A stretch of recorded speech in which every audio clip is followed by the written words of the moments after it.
السلام علیکم دوستوں، امید ہے خیر و عافیت سے ہوں گے۔ آپ کے لیے ڈھیروں دعائیں اور نیک تمنائیں۔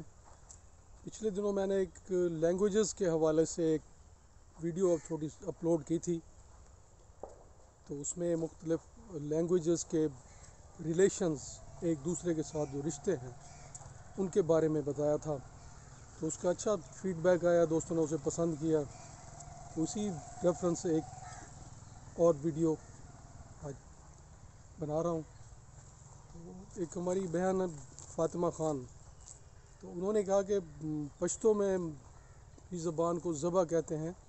تو وہ جو میں نے ذکر کیا تھا نا کہ سرائکی میں جب اور سنسکرت میں جبھا، تو وہ میرے ذہن میں نہیں رہا بالکل۔ ذبح پوئے گم، ذبح نہ پوئے گم، مجھے زبان آتی ہے، مجھے زبان نہیں آتی۔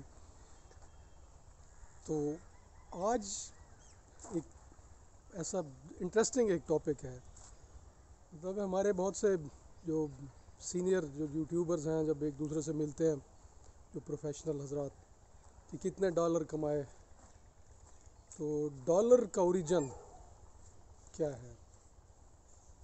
تو ڈالر جو ہے وہ یہ شروع میں ہوتا تھا تھالر۔ تو ایک ویلی ہے جرمنی میں، جوخمس تھل۔ تو جوخمس تھل میں چاندی کی کانیں ہیں، سلور مائنز۔ تو ان میں سے جو چاندی نکلتی تھی اس سے انہوں نے کوائنز بنائے، جسے نام دیا گیا تھالر، اور یہ تھالر بعد میں ڈالر ہو گیا۔ تو اب دیکھیں کہ تھل، جوخمس تھل، اب تھل ہمارے ہاں بھی وادی کو کہتے ہیں، بلوچی میں بھی۔ دو مطلب پہاڑوں کے درمیان جو ایک فلیٹ جگہ ہے، ارد گرد یہ ماؤنٹینز ہیں، اور درمیان میں ایک ڈپریشن ہے، ایک تو جو ویلی ٹائپ ہے، تو اسے بھی تھل کہتے ہیں۔ ہمارے فورٹ منرو کے نزدیک ایک ہے گاگن تھل۔ اس طرح ایک اور ہے گوراں تھل، کہ گوراں تھل اس لیے کہتے ہیں کہ وہاں گورے ہیں، یعنی قبریں ہیں، قبرستان ہے ایک۔ اچھا، گور قبر، تو یہ پرشین میں ہے گور، تو بلوچی میں گور ہے۔ تو اب انہوں نے کہا تھا، بابا بلے شاہ نے اپنا ایک پنجابی شعر جو بہت مشہور، بلے شاہ اسا مرنا نہیں، گور پہ آ کوئی ہور۔ تو پنجابی میں بھی گور آ گیا۔ جب سرائکی میں یہ جو جانوروں کی جو انہوں نے سرنگیں بنائی ہوتی ہیں زمین میں، جو بھٹ یا بھٹ انہیں کہتے ہیں، تو اس کو کہتے ہیں گھور۔ تو اچھا، اور آپ نے اکثر سنا ہوگا گھور اندھیرا، یہ ہندی میں بھی ہے، اردو میں بھی ہے، پنجابی میں بھی استعمال ہوتا ہے، گھور اندھیرا۔ تو گھور وہی مطلب جس طرح قبر میں اندھیرا ہوتا ہے، تو اس میں بھی اندھیرا۔ تو بات ہو رہی تھل کی، تو تھل اب ایک اور اس میں ایک بہت بڑا ڈیزرٹ ہے جو شروع ہوتا ہے سرگودھا سے، آگے خوشاب سے، اور یہ پھر چلتا جاتا ہے میاں والی اور بکھر اور لیا سے ہوتا ہوا مظفر گڑھ سے تک آ جاتا ہے۔ تو یہ تھل تو ایک ڈیزرٹ ہے، تو وہ بھی دو دریاؤں کے درمیان ایک میدان کہہ لیں، دریا چناب اور سندھ کے درمیان۔ جب ایک اور اب ہمارے گھروں میں ایک برتن ہے، جسے ہم کہتے ہیں تھال۔ اب تھال کی شکل دیکھیں آپ، سائڈوں سے اونچی اور نیچے اس کا پیندہ جو ہے وہ فلیٹ نیچے، تو وہ اس کا تھل کے ساتھ ریلیشن دیکھ۔ اچھا، یا بلکہ یہ کہیں کہ تھل بھی ہے تھال جیسی شکل کا، ویلی بھی تھال جیسی شکل کی ہوگی۔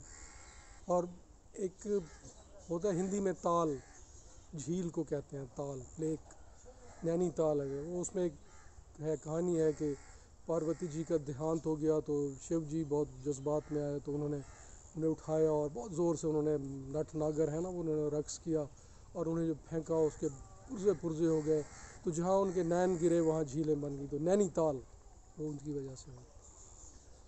تو میں ایک اور بڑا دلچسپ واقعہ مجھے یاد آ رہا ہے، تو میں گیا ہوا تھا نیپال۔ تو نیپال میں ایک جگہ ہے چتاون، تو چیتا بن بھی آپ اسے کہہ سکتے ہیں۔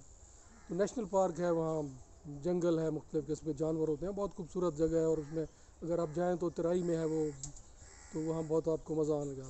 تو اس میں ایک تو جنگل واک ہے، ایک کینو رائڈ ہوتی ہے، آپ اس میں کینو میں بیٹھ کے دریا میں چلتا ہے، تو اس میں آپ بہت سے اینیملز دریا کے کناروں پہ، اور پھر وہاں کروکوڈائلز وغیرہ وہ دیکھتے ہیں. پھر اس میں ایلیفنٹ سفاری ہے. ایلیفنٹ سفاری میں آپ کو بہت سے جانور نظر آتے ہیں. وہ بہت شاندار ایک ہے ایونٹ. وہ آپ کو ضرور انجوائے کرنا چاہیے اگر آپ نیپال جائیں تو وہاں میرا ایک گائیڈ تھا جس کا نام تھا ارجن. تو میں نے ایک دن اس سے پوچھا کہ ارجن ہمارا آج کا کیا ہے شیڈیول. تو اس نے کہا سر آج ہم آپ کو لے جائیں گے تھارو لوگوں کی بستی میں. تو میں نے کہا یہ کون ہے تھارو لوگ؟ جی وہ یہاں کا ادھر کا جو ہے ایبوریجنی ہے. تو جب ہم تھاروؤں کی بستی میں پہنچے تو وہاں جو ان کے جھونپڑے مجھے نظر آئے تو وہ مجھے پہلے دیکھے دیکھے سے لگے. پھر وہاں جو لوگ تھے ان کی شکلیں بھی مجھے کچھ ایسی لگیں کہ میں انہیں پہلے سے جانتا ہوں. تو وہاں ایک صاحب اچھا وہ بڑی دلچسپ بات کو خواتین جہاں وہاں جو تھیں بہت سی انہوں نے پورا بازو بھر کے چوڑا پہنا ہوا تھا جس طرح ہمارے تھر کی خواتین پہنتی ہیں. تو ان میں سے ایک صاحب تھے وہاں وہ پڑھے لکھے تھے کچھ. تو وہ ارجن انہیں بلا کے لے آیا. تو میں نے ان سے پوچھا کہ آپ کو تھارو کیوں کہتے ہیں؟ انہوں نے صاحب ہمارا جو باپ دادا تھے وہ تھار سے آئے تھے. تو میں نے کہا یہ تھار کدھر ہے؟ تو انہوں نے کہا جی تھار جو ہے راجستھان کے بازو میں ہے. تو میں نے کہا یار پھر گلے ملو, تم تو ہمارے وطن کے ہو, تم تو تھر کے ہو. تو یہ آپ کو میں نے تھل اور ڈالر کا رشتہ ہے نا دلچسپ. پسند کریں گے تو یہ سلسلہ جاری رہے گا. Thank you very much. سلامت رہیں. God bless you.